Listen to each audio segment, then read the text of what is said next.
three plays of the college football weekend. We've been waiting all week for it, and make sure you stay to the end of the video as we have an upset special. Looking to get 3-1 on your money? We got the team to bet this weekend. But first, I should probably get COVID tested because I was in the middle of all this.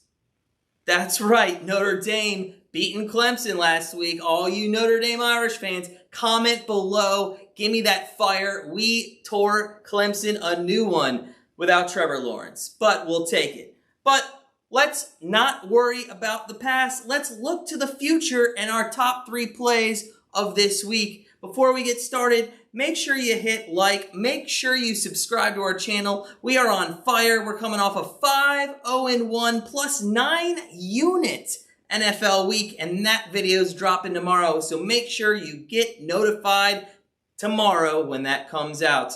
But let's get into the top 3 football plays of the weekend, and we're going to start tonight with the Shula Bowl, the FIU-FAU matchup down in Florida. There's not much weather this weekend. Last week, and there was 25-mile-an-hour winds both teams had to deal with in their respective games. They weren't able to put up any offense, and let's be honest, both these teams haven't been putting up a lot of offense in the first place. FIU lost last week to Jacksonville State University 19-10. And on the flip side, FAU won 10-6 against Western Kentucky University, moving them to 3-1. FIU has a redshirt freshman, Stone Norton. What a great name. I'm going to name my kid Stone Norton. He's only averaging 97 yards in the air per game. That's pretty bad. Devontae Price and Sean Peterson are doing much better on the ground. Combined, they average about 7 yards per carry. That's a great number to have. Now, these guys, FIU, haven't played since October 23rd due to COVID and all that. They have practiced, not as much as I would like them to practice when it comes in regards to what I'm going to give as our play, but they do have fresh legs, and that's something we like when it comes to scoring points. Now, on the flip side, Javian Posey came in for Nick Trotty last week. Nick was not playing well. Javian came down the field using his legs, scored the winning touchdown, and we'll see who they start this week. My guess is they do go back to Nick Trotty, who's actually a pretty decent passer. Also, they give up a lot of points, this team. They're giving up 29 points per game. With fresh legs, FIU might be the play. But it's not in our opinion. FAU is the better team here, and we think they are going to do something great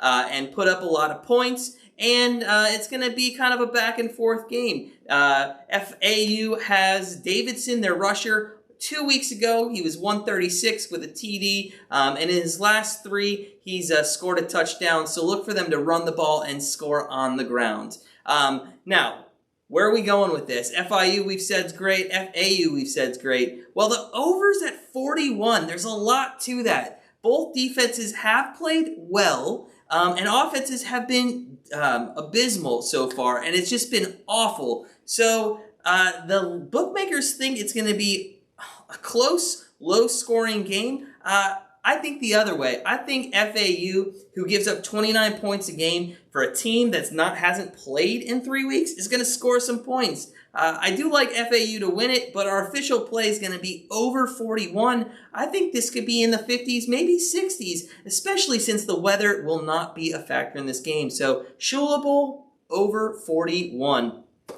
Our second play of college football weekend is going to be a matchup between Troy and a top 15 team in the nation, Coastal Carolina. I don't know if that's set in with a lot of you, that Coastal Carolina is in the top 15. It sure is not with me, and that has not affected how we're thinking about Coastal Carolina. They are a great team, but the line's at 11.5. And that's a lot of points to give to a Troy team who's 4-3. They are coming off a loss against Georgia Southern, 20-13 last week. But Troy throws the ball. They have a very unbalanced attack. They run the ball like 100 yards per game maximum.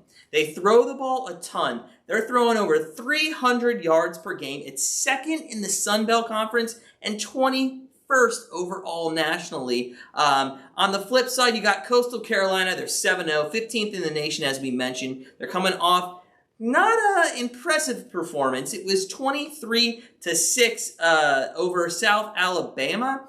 Their QB, Cam McCall and company, they do a great job.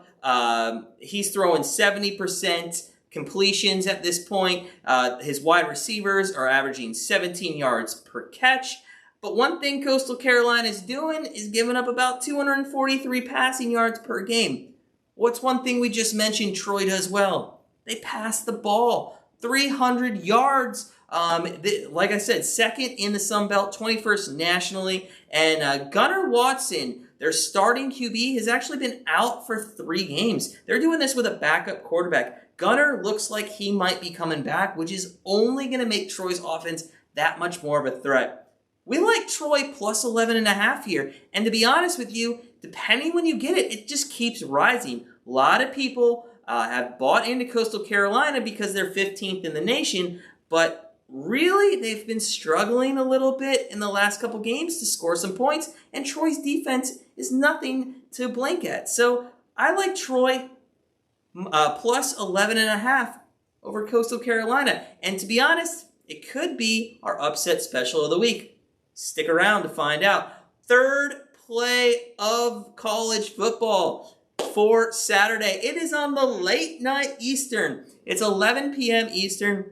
It's in the Pac-12, and it is the Washington Huskies' first game of the season. Last week, they did not get to play due to COVID issues. They are playing Oregon State, who is 0-1, losing 38-28 to Washington State. Now, the only thing to talk about for Oregon State is Jermer Jefferson. That's a great name. I might name my second kid Jermer. He had 3 touchdowns for 121 yards last week. Oregon State gave up 229 rush yards and 227 pass yards. And that's against a Washington State team who has a young quarterback, new coaches, and not many returning people coming back to their lineup. So Oregon State is going to give up a ton of yardage. Now, Washington hasn't played. There's really nothing to go on, but I'm going to tell you that there's no pressure on the Huskies this season. Only 4 returners are coming back, so these underclassmen or juniors, now seniors, are looking to make a name for themselves, and they're going to have the opportunity to go against a team right off the bat that gives a ton of yards and a ton of points. The only thing that worries me is Oregon State's Jefferson is not going to be able to rush well against the Huskies defense. With that said, the Huskies could put up 49 points in this game, and hopefully they do, because our play is Oregon State, Washington Huskies over 52.5. This should be around 59, 60-point game, something like a 34-27. That's kind of what we're thinking. Now, before we get to our upset pick of the week, just a quick recap on our top 3 plays. We have FIU, FAU over 41, Troy plus 11.5, and Oregon State and Washington Huskies over 52.5. So make sure you get those locked in at those numbers. You don't want to risk it come Saturday morning. And make sure you get that FIU, FAU locked in today, because that is tonight, Friday, November 13th. Now, upset special of the week. How would you like 3-1 on your money?